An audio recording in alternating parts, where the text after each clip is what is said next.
여러분 혹시 그거 아세요? 우리가 즐기는 수많은 컨퍼런스나 이벤트, 그 화려한 뒤에 어마어마한 탄소 발자국이 남는다는 사실이요.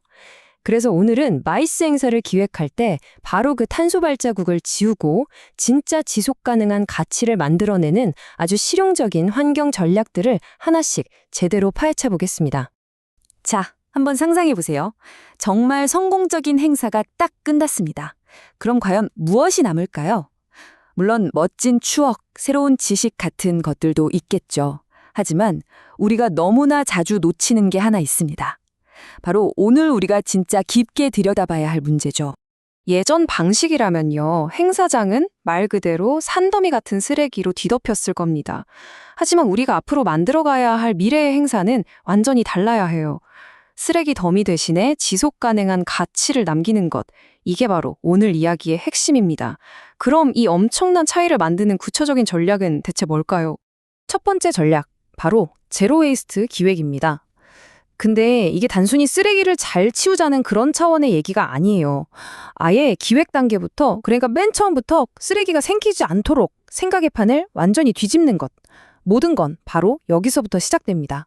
제로 웨이스트라는 말 핵심을 한번 짚어보죠. 많은 분들이 재활용만 잘하면 된다고 생각하시는데 사실 이 철학의 진짜 심장은 발생 억제, 즉 리듀스에 있습니다. 재활용할 쓰레기 자체를 안 만드는 게 훨씬 더 근본적인 해결책이라는 거죠. 이게 정말 중요해요. 그리고 이게 생각보다 어렵지 않아요. 아주 간단한 변화만으로도 효과가 엄청나거든요. 예를 들어서 행사장마다 큼지막하게 걸던 현수막들, 그거 디지털 사이니지로 싹 바꾸고요. 손마다 쥐어주던 두꺼운 종이 안내문은 그냥 QR코드 하나로 끝내는 거죠. 와, 이렇게만 해도 버려지는 게 확 줄어들겠죠? 그런데 인쇄물이야 그렇다 쳐도 먹고 마시는 건 어떡하죠? 여기서 나오는 쓰레기는 정말 만만치 않잖아요. 사실 진짜 기발한 혁신은 바로 이 식음료 분야에서 제대로 빛을 발합니다. 여기 아주 명쾌한 4단계 해법이 있습니다. 첫째, 개인 텀블러를 꼭 가져오세요 하고 강력하게 알리는 거예요. 둘째, 깜빡한 분들을 위해 현장에서 다회용 컵을 빌려주는 서비스를 운영하는 거죠. 셋째, 음식은 하나하나 포장된 것 대신에 플라스틱을 확 줄일 수 있는 대용량 벌크 메뉴로 제공하는 겁니다.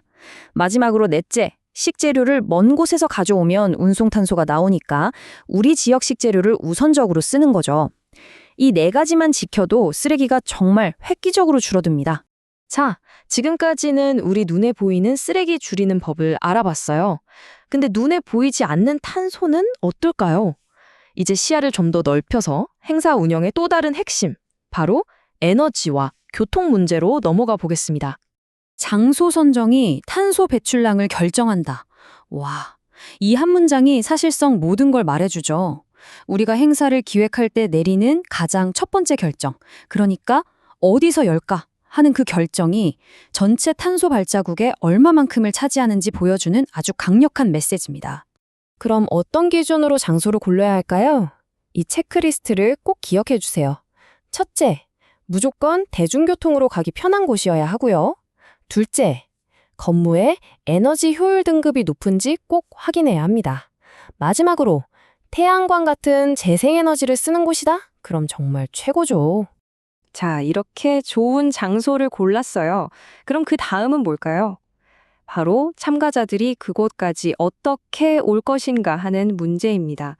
기획자가 나서서 사람들이 좀 더 친환경적인 방법으로 오도록 유도하는 것, 이것도 정말 중요한 역할 중 하나예요. 어떻게 유도하냐고요? 여기 아주 효과적인 방법 두 가지가 있어요. 대중교통 타고 온 참가자들한테는 근처 카페 쿠폰 같은 작은 선물을 주는 거예요. 효과가 아주 좋습니다. 그리고 혹시 다른 지역에서 오는 분들이 많다? 그럼 그분들을 위해 셔틀버스를 운행해서 각자 차를 가져오는 걸 최소화하는 거죠. 아주 효율적입니다. 네, 지금까지 눈에 보이는 쓰레기 그리고 이동수단 얘기를 했어요. 근데 만약에 우리가 볼 수조차 없는 탄소 발자국이 있다면 어떨까요? 이제부터는 그 보이지 않는 탄소, 디지털 탄소 발자국에 대해 알아보겠습니다. 바로 디지털 탄소 발자국이라는 겁니다. 보통 온라인 행사는 이동이 없으니까 당연히 친환경적이라고 생각하기 쉽잖아요. 근데 사실 그게 다가 아니에요. 우리가 온라인으로 영상을 보고 데이터를 주고받는 그 모든 순간에 서버는 어마어마한 전기를 쓰거든요. 바로 여기서 보이지 않는 탄소가 뿜어져 나오는 겁니다. 다행히 이 보이지 않는 탄소도 우리가 줄일 수 있습니다. 예를 들어 모든 세션을 최고 화질로 내보낼 필요는 없잖아요. 덜 중요한 세션은 화질을 좀 낮추고요. 시도 때도 없이 보내는 전체 공지 이메일 횟수를 조금만 줄여도 상당한 환경 부담을 덜 수 있어요. 이 표를 보시면 한눈에 보이죠.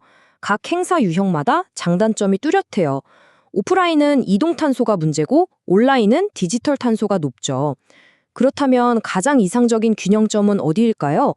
바로 오프라인 규모는 좀 줄이는 대신 온라인 참여를 최대한 늘리는 하이브리드 모델입니다. 이게 현 시점에서 가장 지속 가능한 대안이 될 수 있다는 거죠. 자, 그래서 핵심은 이겁니다. 지금까지 나온 이 모든 전략들을 어떻게 하나로 쫙 묶어서 하나의 완전한 비전으로 만들어낼 것인가. 제로 웨이스트, 에너지 최적화, 보이지 않는 디지털 탄소 관리까지. 이 퍼즐 조각들을 어떻게 맞춰야 완성될까요? 아마 이 문장이 그 답이 될 것 같습니다.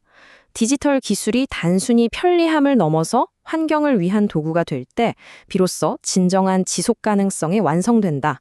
기술을 이용해서 쓰레기를 줄이고 이동을 최적화하고 더 많은 사람들과 가치를 나누는 것, 바로 그것이 지속 가능한 행사의 완성된 모습이 아닐까요? 자, 이제 마지막 질문을 여러분께 한번 던져보려고 합니다.